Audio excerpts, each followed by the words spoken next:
네, 오늘 아침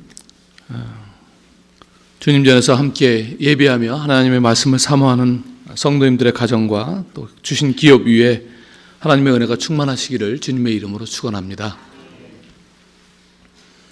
어제 우리가 선교의 좀 근본적인 본질, 그것은 창세 이전에 성삼위 하나님께서 가지고 계셨던 그 너무나 우리가 상상할 수 없는 아름다운 관계를 우리에게까지 확장하시려는 그런 하나님의 마음이 사실 하나님의 선교적인 마음이다. 그런 부분을 좀 당자의 비유를 통해서 살펴보았습니다.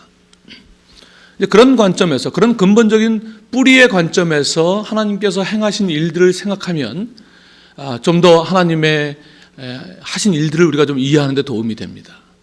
하나님께서 세상을 창조하신 그 사건을 가지고 창세기에서는 보시기에 좋았다, 그렇게 표현을 합니다. 뭐가 좋았을까요?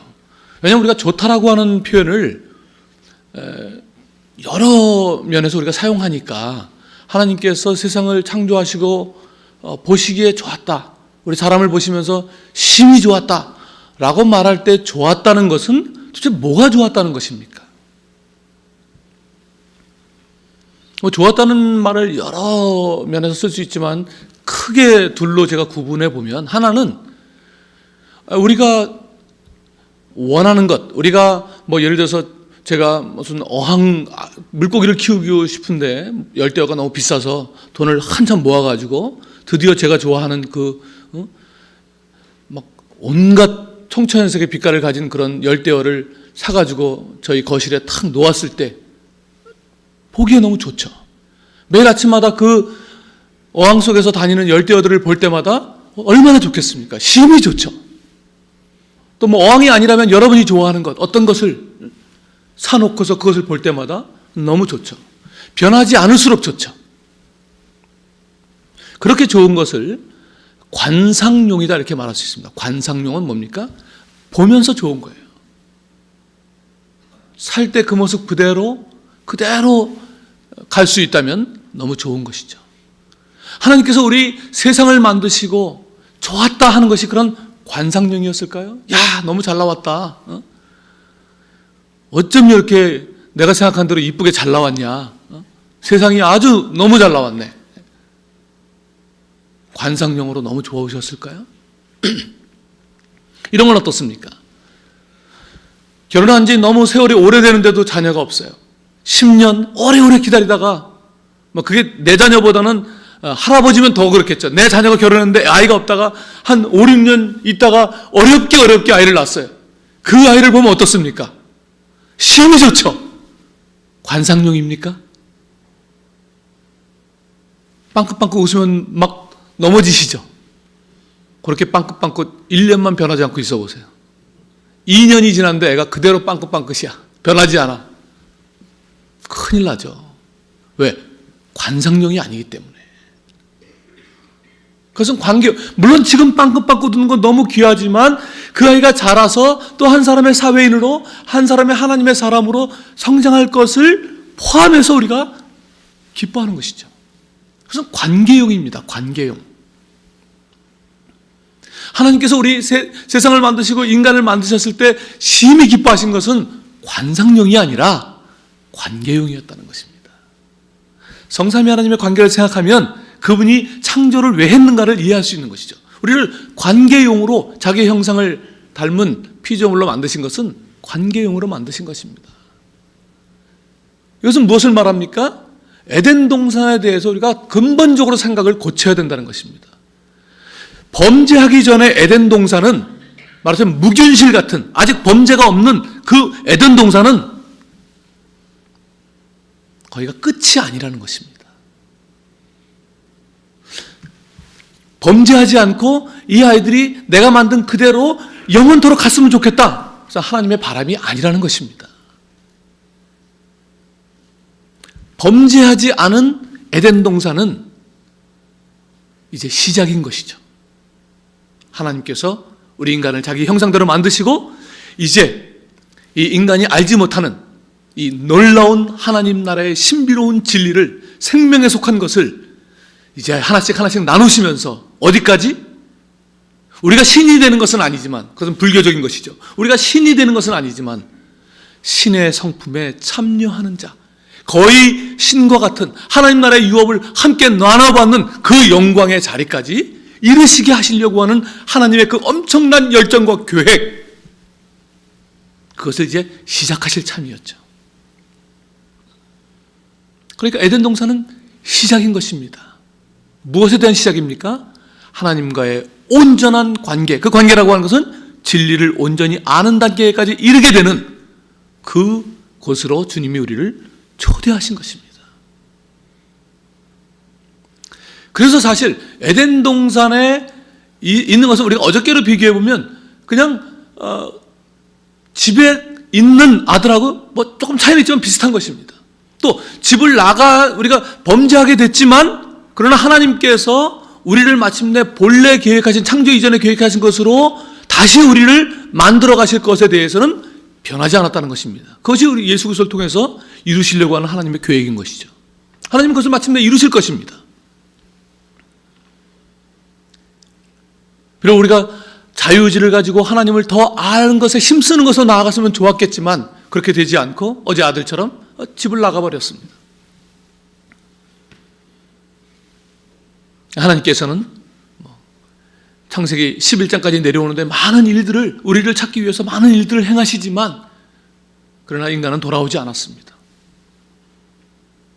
무드셀라 같은 그런 사람들, 에녹 같은 그런 사람들, 에녹이 65세에 아이를 낳고 무드셀라라고 이름을 지으면서, 그 무드셀라라고 하는 뜻은 그가 죽으면 오리라, 무드셀라가 죽으면 세상에 심판이 온다, 하나님과의 교제 속에서 그런 되어질 일들을 알고 자기 아들이 태어나는 순간부터 복음을 증거하면서 사람들에게 그렇게 했지만 결국 사람들은 돌아오지 않았고 무드셀라가 죽던 그 해에 결국 하나님께서 세상에 홍수를 보내서 세상을 심판하시는 그런 일들이 창세기 11장까지 쭉 하나님의 열심히 내려옵니다. 그리고 홍수 이후에 하나님께서 또 그들을 다시 새롭게 하시려고 했지만 또 그들이 모여서 반역을 하게 되고, 그래서 그들을 다시는 심판하지 않으시려고 하나님께서 그들의 일단 모여서 나쁜 일을 하는 그들의 언어를 흩어서 떼어놓게 되고, 그리고 그때부터 여러 종족들이 만들어지고 많은 언어들이 생겨나는 그런 일들이 일어나죠. 한마디로 말하면 위기 상황입니다. 하나님의 사람들이 하나님께로 돌아오기는커녕 오히려 반역하고 세상 속으로 흩어지는 그런 위기 상황, 그런 위기 상황 속에서 하나님이 무슨 일을 하셨는가? 이제 오늘 아브라함을 보려고 하는 이유는 하나님께서 한가로운 시절에 나 너무 외로운데 친구나 하나 만들어야 되겠다, 아브라함을 부른 것이 아니라 온통 흩어지는 하나님의 사람들이 다 흩어지고 이제 엄청난 일을 정말 그 위기 상황 속에서 해야 되는 그런 상황에서 하나님께서 그 위기 상황을 어떻게 대처하셨는가? 그 위기 상황의 대처로서 하나님은 한 사람 아브라함을 부르신 것입니다. 그러니까 한 사람 아브라함을 불러내시고 그와 행하시는 일련의 과정을 보면 하나님의 속성을 우리가 너무나 잘 알 수 있어요. 왜냐하면 그런 위기 상황 속에서 그 사람이 나타나잖아요. 우리도 위기 상황 속에서 그 사람 대처하는 모습을 보면 하나님께서 이 위기 상황 속에서 어떻게 대처하시는가를 보면 하나님께서 무엇에 관심이 있으시고 무엇이 하나님께 가장 중요한가를 우리가 이해할 수 있다는 것입니다. 그게 아브라함입니다. 아브라함을 왜 부르셨을까? 아브라함을 뭐 하려고 부르셨을까? 하는 것이 오늘 왜 부르셨는가 하는 주제입니다. 우선 아브라함을 생각하면서 우리가 쉽게 아브라함에게 주신 그 축복, 땅, 또 큰 민족을 이루게 하겠다, 이런 그런 눈에 보이는 것에 우리가 빠져서는 안 됩니다. 그렇게 되면 말씀을 놓치게 됩니다. 창세기 12장에 내가 너로 큰 민족을 이루고 내게 복을 주어 내 이름을 창대하게 하리니 너는 복이 될지라. 너를 축복하는 자에게는 내가 복을 내리고 너를 저주하는 자에게는 내가 저주하리니 땅의 모든 족속이 너로 말미암아 복을 얻을 것이라 하신지라. 한번 생각해 보시죠. 여러분, 아브라함이 정말 땅을 많이 받았습니까? 자기 아내가 죽었을 때 그 시신을 매장할 변변한 장소가 없었습니다. 그래서 그 매장지를 사게 되는데 그 값어치를 보면 엄청나게 바가지를 쓰고 삽니다. 그 당시에 그 가치로 보면 너무나 많은 돈을 주고, 아프간 살다 보니까 그렇더라고요. 이 바겐 문화예요, 말하자면. 기분 좋게 서로 깎는 문화예요. 싸우지 않고. 그래서 뭐 1,000원 이러면 남대문에 가면 500원부터 시작해야 되지만 아프가니스탄에 가면 10원부터 시작을 해야 됩니다. 1,000원 그러면 저는 10원. 그 대신 절대 한 번 부른 거에 내려가면 안 돼요. 규칙이 있어요. 그러면 그 사람이 너만 특별히 내가 950원. 그러면 나도 너를 특별히 15원. 이래갖고 오랫동안 그걸 해야 됩니다. 그리고 탁 끝나면 차 한 잔 탁 대접합니다. 기분 좋게. 그래서 이 바겐을 잘하는 게 굉장히 문화예요. 기분 좋은 문화입니다. 아브라함이 땅을 살 때도 야 네가 여기 우리 지금 손님으로 왔는데 내가 무슨 돈을 받아? 그때 그래? 받으면 큰일 납니다. 그 문화에서. 절대 돈을 안 받겠다고 막 난리를 치죠. 그래도 그게 아니고 또 받도록 또 얘기를 해야 됩니다. 네 맘 내가 잘 알지 내가. 그러면서 네가 뭐 어쩔 수 없으니까 그러면 내가 그냥 형식적으로 받을게 하면서 부른 값이 몇백 배 부른 거예요, 그때. 그러면 깎아야 되거든요. 아브라함이 깎지 않죠. 그렇게 얻은 자기 아내 매장지 정도밖에 없어요. 자기 시대에 가나안 땅을 가지고 있다가 후손에게 물려준 것이 아니라 오히려 3대 만에 애굽으로 가서 400년간 종으로 살다가 또 그 백성이 40년간 광야 생활하다가 그러다가 겨우 가나안 땅에 들어가서 그것도 다 금방 얻지도 못하고 계속 전투하면서 그렇게 얻은 게 하나님이 약속하신 땅이었습니다. 그러니까 아브라함이 갖고 있었던 게 아니죠. 여러분이 지금 미국에 와서 막 정말 얼마나 고생이 많으십니까? 하나님께서 어느 날 밤에 나타나고 내가 너를 미국에서 제일 큰 부자로 만들어주겠다. 그렇게 하셨는데 가로 열고 400년 후에 그러면 그게 무슨 그게 축복이 되겠습니까? 400년 후는 400년 후면 지금 내가 아이고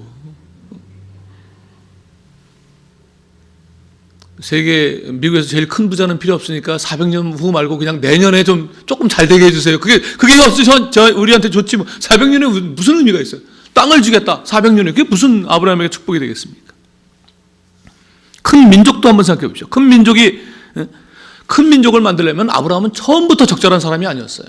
아이를 못 낳는데 무슨 큰 민족을 만듭니까? 이건.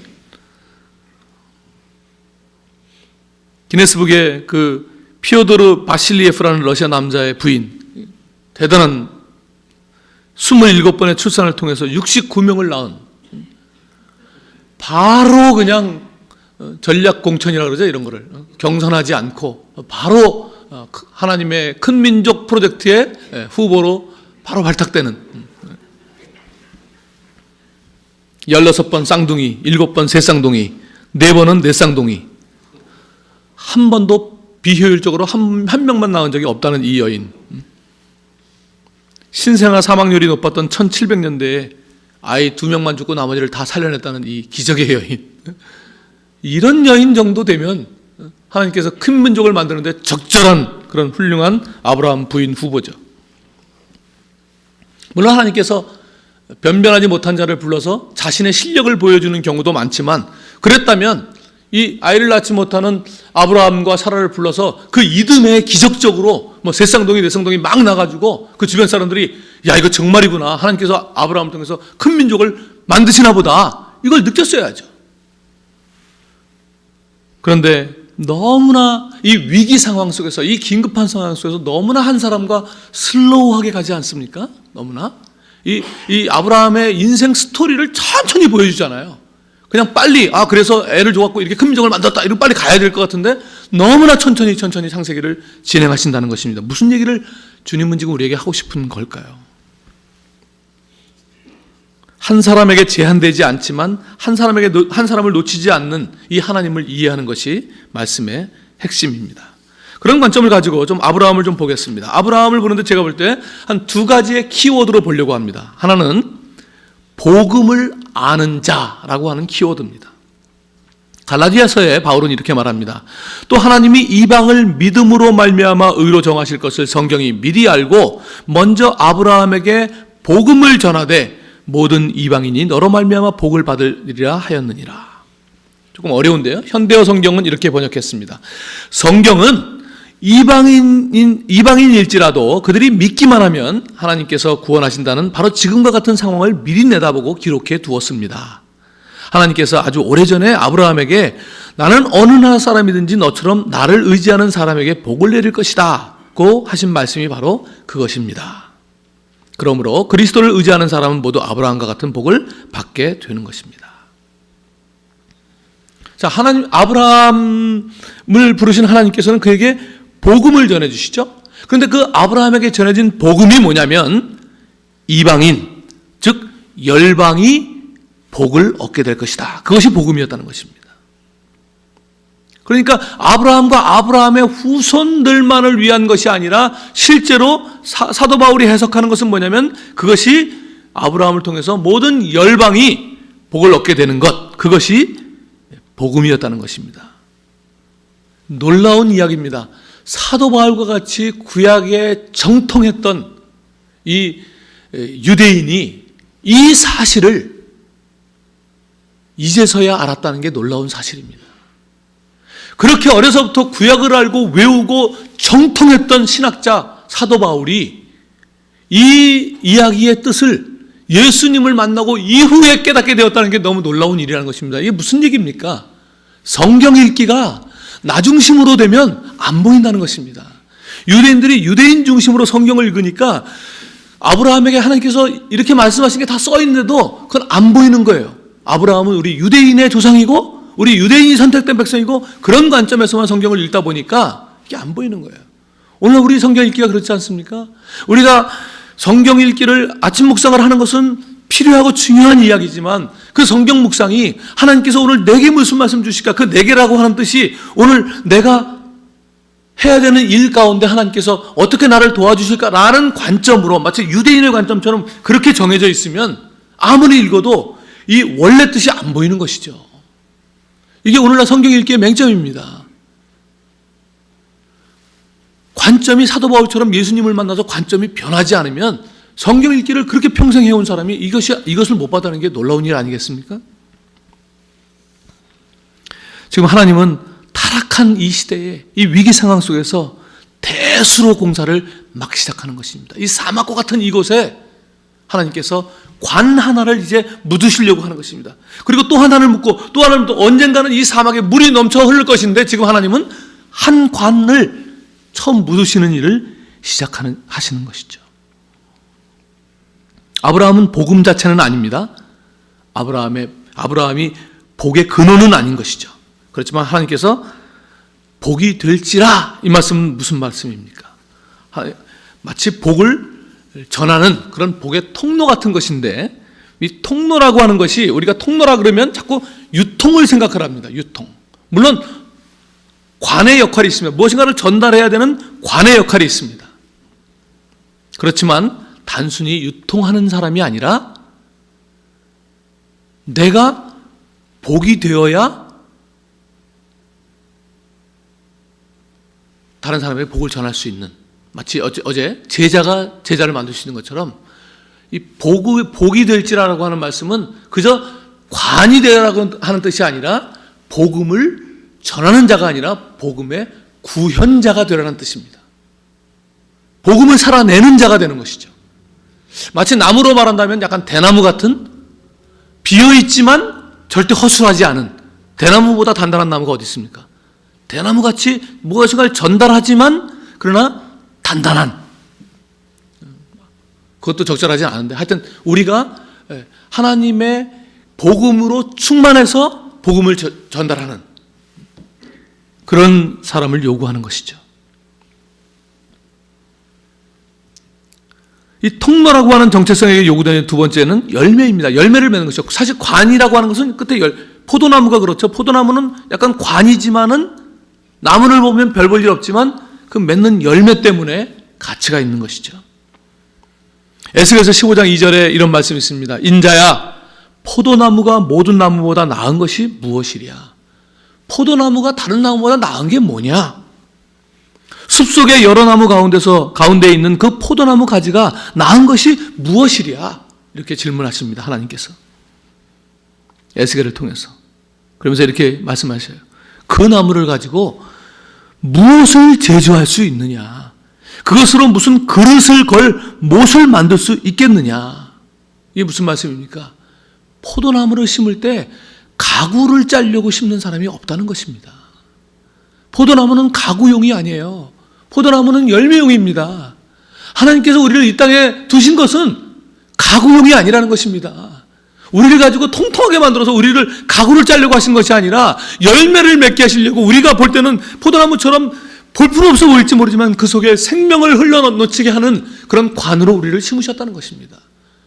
근데 자꾸 우리는 우리 자신을 자꾸 큰 나무를 만들어서 가구를 짜려고 자꾸 용도를 잘못 생각하니까 하나님과 자꾸 매치가 안 되는 것이죠. 아브라함은 하나님께서 그런 통로로 열매를 맺고 복음을 구현하는 자로 만드셨다는 것입니다. 두 번째 키워드는 그리스도를 만난 자라고 하는 키워드입니다. 요한복음에서 예수님께서 유대인들과 여러 가지 논쟁을 하시다가 나를 믿으면 영원히 죽음을 보지 않는다. 그러니까 유대인들이 야, 너 무슨 헛소리를 하냐? 우리 조상 아브라함도 죽었고 선지자들도 다 죽었는데 어떻게 너 그런 말을 하냐? 그러니까 예수님께서 말씀하시기를 8장 56절에 너희 조상 아브라함이 나의 때 볼 것을 즐거워하다가 보고 기뻐했다. 그렇게 말하니까 기가 찬 거죠, 유대인들이. 아니, 네가 지금 나이가 50도 안 되었는데 여기서 무슨 힌트를 줍니까? 예수님이 참 고생한 인생이었다 이런 생각이 듭니다. 왜냐하면 예수님이 그때가 30대 초반인데 30대 초반이면 보통 네가 나이가 40도 안 되었는데 이렇게 얘기해야 되는데 얼마나 겉모습이 나이 들어 보이셨으면 네가 나이가 50도 안 되었는데 이렇게 10살이나 올려서 얘기를 했을까요? 그때 예수님께서 아브라함이 나기 전부터 내가 있었다. 그런 말씀을 하십니다. 그러니까 예수님의 증언은 뭐냐면 아브라함이 예수 그리스도를 만났다는 것입니다. 아브라함이 나의 때 볼 것을 즐거워하다 보고 기뻐했다. 그런 증언을 하시는 것이죠. 복음은 결국 그리스도를 아는 것입니다. 아브라함의 삶을 살펴보면 도대체 언제 아브라함이 예수님을 만났을까 하는 궁금증을 가지게 됩니다. 한번 생각해 보죠. 하나님께서 아브라함에게 큰 민족을 만들어주겠다고 말씀하시고 이 자녀 하나를 주기까지 이렇게 길게 가시는 이유는 무엇입니까? 자식을 빨리빨리 많이 주지 않는 이유는요, 오히려 자식을 빨리빨리 낳다가 하나님께서 말씀하시는 핵심을 놓칠까 봐 오히려 주지 않는 것입니다. 우리가 선교에 있어서 선교가 무엇이 빨리빨리 막 되다가 오히려 선교를 통해서 하나님이 하시려고 하는 것을 놓칠 수가 있듯이, 선교뿐만 아니라 우리 삶에서도 하나님의 축복을 기대하고 너무 모든 일들이 잘 되다가 하나님께서 우리 인생 가운데 말씀하시는 것을 놓칠 수가 있듯이, 하나님께서 지금 큰 민족을 만들어주겠다라고 말씀하실 때 하나님 생각하시는 것을 실제로 자녀를 빨리빨리 많이 낳으면 오히려 놓칠 수가 있기 때문에 하나님께서 천천히 아이를 주지 않으면서 가는 것입니다. 왜냐하면 하나님께서 자녀를 주려고 하는 것의 첫 번째 이유는 그 자녀를 통해서 큰 민족을 만들어서 무슨 대단한 일을 하시려고 하시는 것이 아니라, 첫 번째 이유는 아브라함이 자녀가, 아들이 얼마나 귀한 것인가에 대한 개념이 생겨나게 하는 것이 첫 번째 이유였기 때문에. 목적이 완전히 다르지 않습니까? 아들이 얼마나 귀한가에 대한 개념이 생겨나야 되는데 빨리빨리 아이가 만들어지면 그 개념이 형성이 되겠습니까? 저처럼 결혼하고 1년 만에 하나 낳고 또 몇 년 있다가 또 하나 낳고 이러니까 애가 귀한 줄 모르고 그렇게 8살 때 떼어놓고 막 이러잖아요. 제가 그 아이들을 막 결혼한 지 한 10년 만에 낳았으면 아무리 어려워도 안 떼어놨겠죠. 그러니까 아브라함이 지금 우리 인간들 중에서, 아들을 얻은 인간 중에서 아브라함보다 귀한 아들을 얻은 사람을 보기가 어려운 거예요. 누가 가가지고 제가 정말 아이를 정말 어렵게, 제가 결혼한 지 오랜만에 아이를 낳습니다. 그럼 아브라함이 몇 년 만에 낳았는데 제가 진짜 고통의 세월을 생각하기도 싫지만 15년 만에 낳았습니다. 그럼 아브라함이 뭐라 그러겠어요? 패를 내려놓아라 너는. 죽어라. 그 정도 가지고. 또 누가 가서 뭐, 제가 노산이에요. 몇 살에 났는데, 부끄러워서. 얘기해봐요. 제가 50 다 돼서 났어요. 죽으세요. 그러겠죠? 누가 아브라함 앞에 가서 아들에 대한 표를 내놓을 수가 있겠습니까? 상상할 수 없는 거예요. 중간에 아들을 하나 낳았지만 걔는 아니다. 그래갖고 결국 100세에 얻게 하는 이 하나님의 목적은 100세에 얻은 그 아들이 인간 세상에 아무도 경험해보지 못한 가장 귀한 아들이라고 하는 개념, 이걸 영어로 우리가 frame of reference라 그러는데, 준거틀, 무엇을 말씀하기 위해서는 그 말씀을 이해할 수 있는 어떤 준거틀이 있어야 되는데, 그 준거틀이 없으면 아무리 무슨 얘기를 해도 들어먹을 수가 없기 때문에 하나님께서 준거틀을 만드시는 것입니다. 그것은 가장 귀한 아들이라고 하는 개념을 만들어 내시는 것입니다. 그리고 그 아이가 가장 귀한 아들을 얻은 후에 또 아직 관계가 형성되기 전에 귀하긴 귀하지만 너무 어렸을 때 죽어도 안 됩니다. 그 아이와 최고의 관계에 이를 때까지 기다리십니다. 관계의 절정. 사실 나이가 아마 10대였을 거라고 생각하는데, 이 10대를 우리 한국의 10대로 이해하시면 안 됩니다. 제가 아프간에 가보니까요,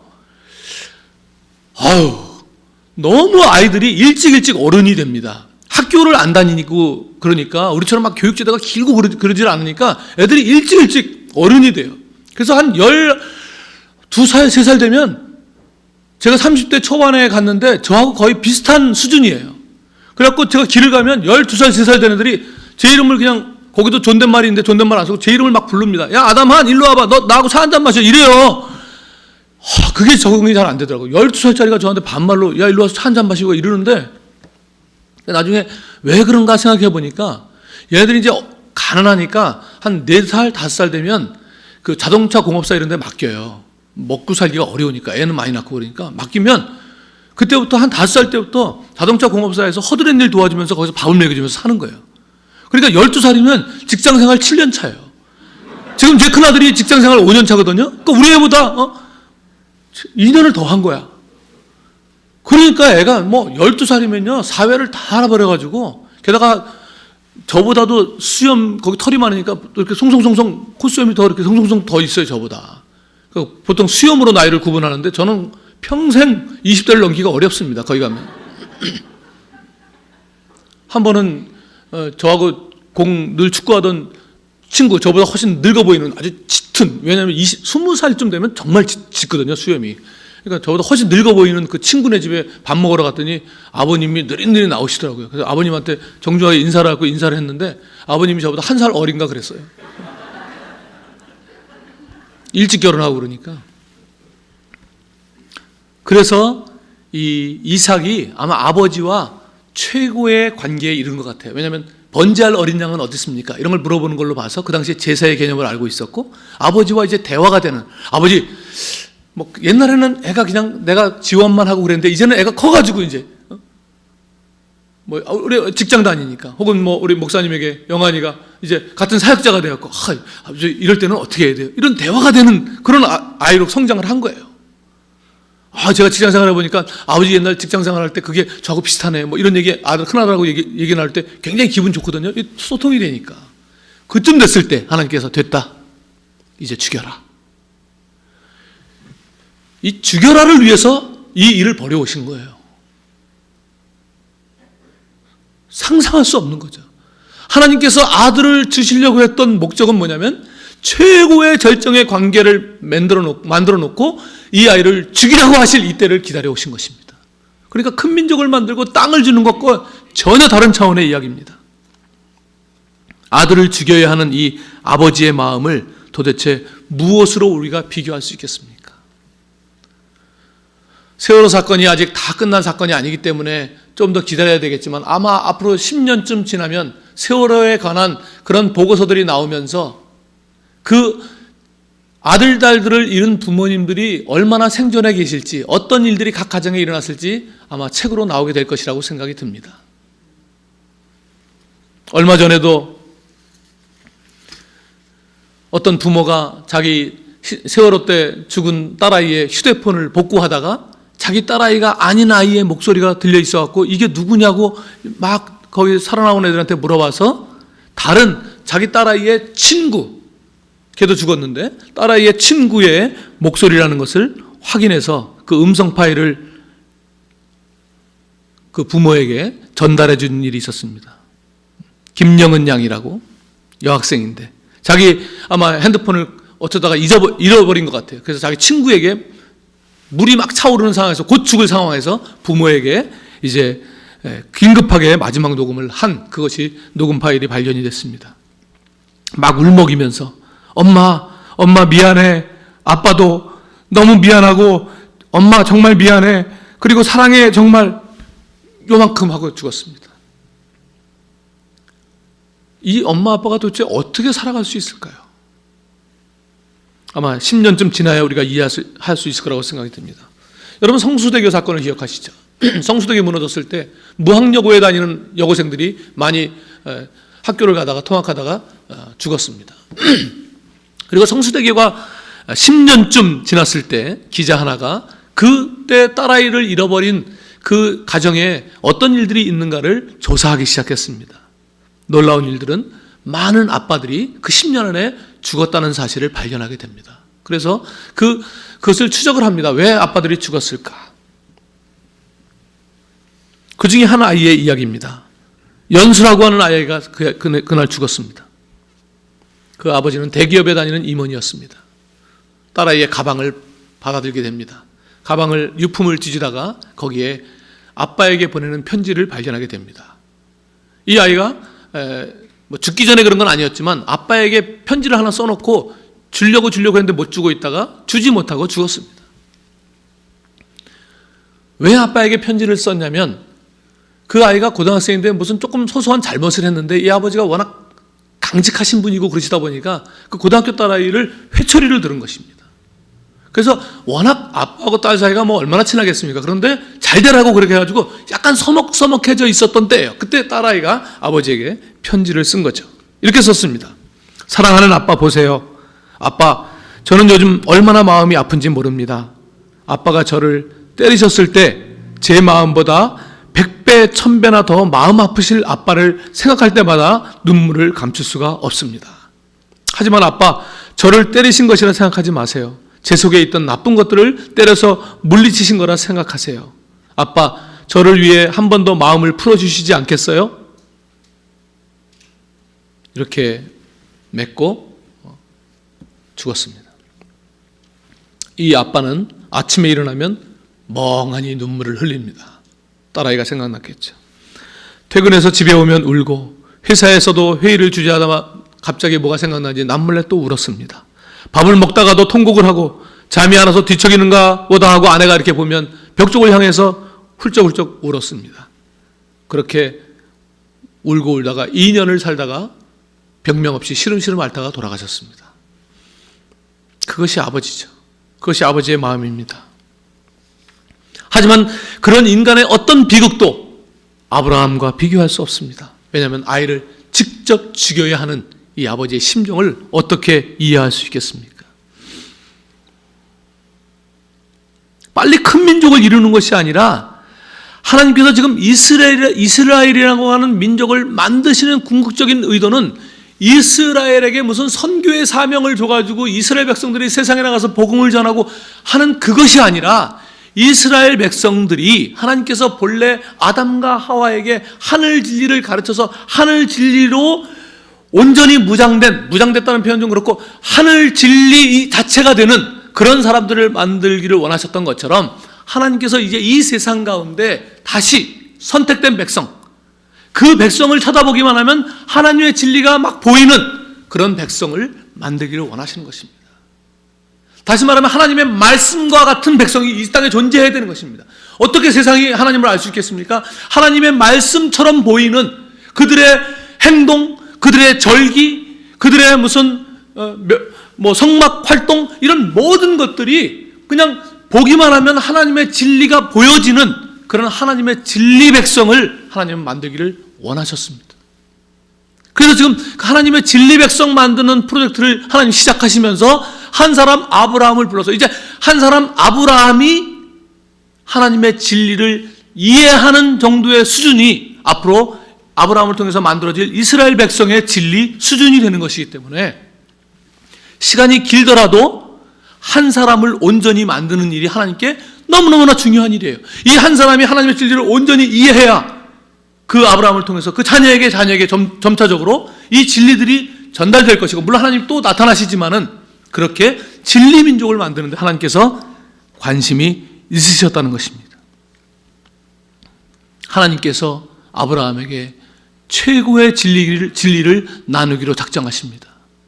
그것은 너무나 신비로워서 이해할 수 없는, 떨어질래야 떨어질 수 없는 하나님의 독생자. 이게 말이 독생자지 사실 인간의 표현으로 담을 수 없는 그 삼위일체 하나님과 성자 하나님의 관계를 어떻게 표현할 수 있겠습니까? 그래서 인간의 언어로 가장 그래도 가깝게 표현한 것이 독생자라는 표현이지만, 독자하고 실제 인간 독자하고 아버지와의 관계 가지고 하나님과 예수님을 표현할 수가 없죠. 그렇다고 뭐라 그러겠습니까? 그래서 독생자라는 표현을 쓰긴 하지만 하여튼 이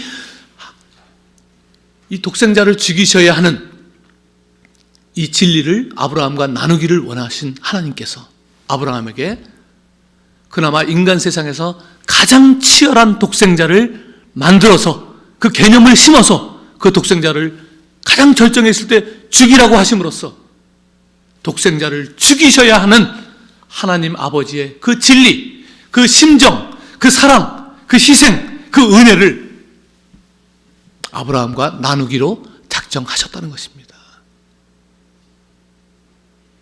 이 정도예요. 하나님께서 우리에게 원하시는 것. 아브라함뿐만이 아니라 우리 한 사람을 대하시는 하나님께서 얘는 뭐 이런 은사가 있으니까 이렇게 좀 써먹어야 되겠다. 아프간에 보내갖고 뭐 성경 번역 시켜야 되겠다. 그렇게 우리를 무슨 프로젝트에 쓸 일꾼으로 보시는 것이 아니라 우리에게 진리를 주시는데 관심이 있다는 것입니다.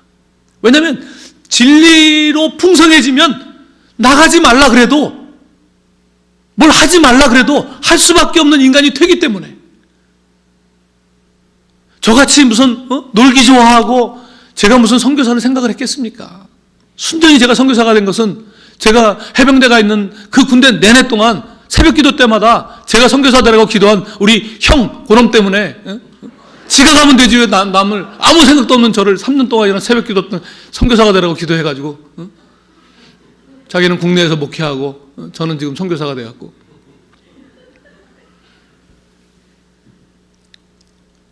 그런데 하나님의 은혜를 부어주니까 어딘들 진짜 옛날에 그냥 생각 없이 불렀던 아골골짝 빈들에도 간다고 하는 게 그냥 이제 점차로 이렇게 삶의 실제가 되는, 어디를 못 가겠어요. 하나님의 은혜가 너무나 크니까 하나님의 은혜를 발견하면 발견할수록 우리에게 하지 말라고 해도 그것을 뭐 성경은 이렇게 하세요, 또 있는 곳에서 하세요, 이런 이야기가 아니라 하나님의 진리로 점차 담궈지기 시작하면 내가 있는 곳에서나 어디를 가서나 뭐 어떤 것이든지 하나님께서 인도하시는 대로 하게 되지 않습니까?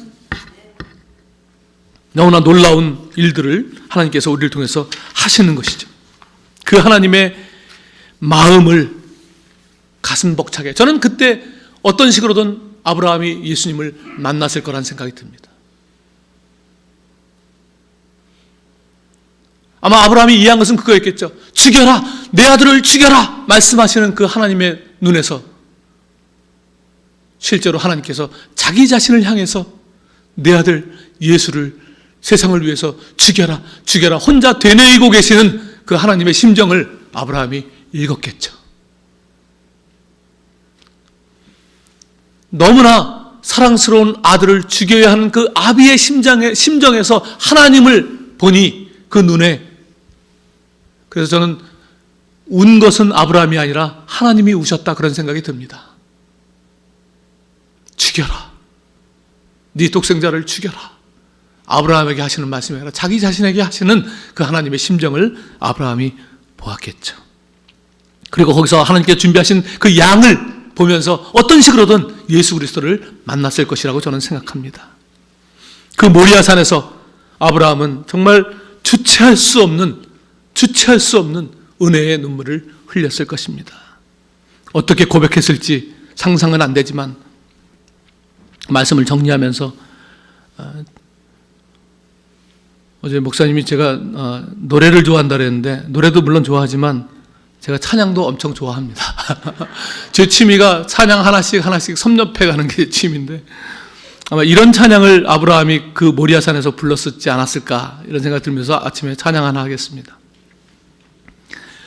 1000번을 불러봐도 내 눈에 눈물이 멈추지 않는 것은 십자가의 그 사랑, 나를 살리려 지신 그 십자가, 모든 물과 피 나의 더러운 죄 씻으셨네. 나를 향한 그 사랑, 생명을 내어 주사 영원한 생명을 내게 주심을 감사해. 1000번을 불러도 내 눈에는 눈물이 멈추지 않는 것은 십자가의 그 사랑, 나를 살리려 하늘 보좌 버리신 나를 사랑하신 분, 그분이 예수요. 하나님이 우리에게 이 정도를 원하시는 것입니다. 진리를 아는 자가 진리를 전하는 자이기 때문입니다. 아브라함은 그 은혜를 아는 자가 되었습니다. 아버지 하나님의 마음을 본 것이죠.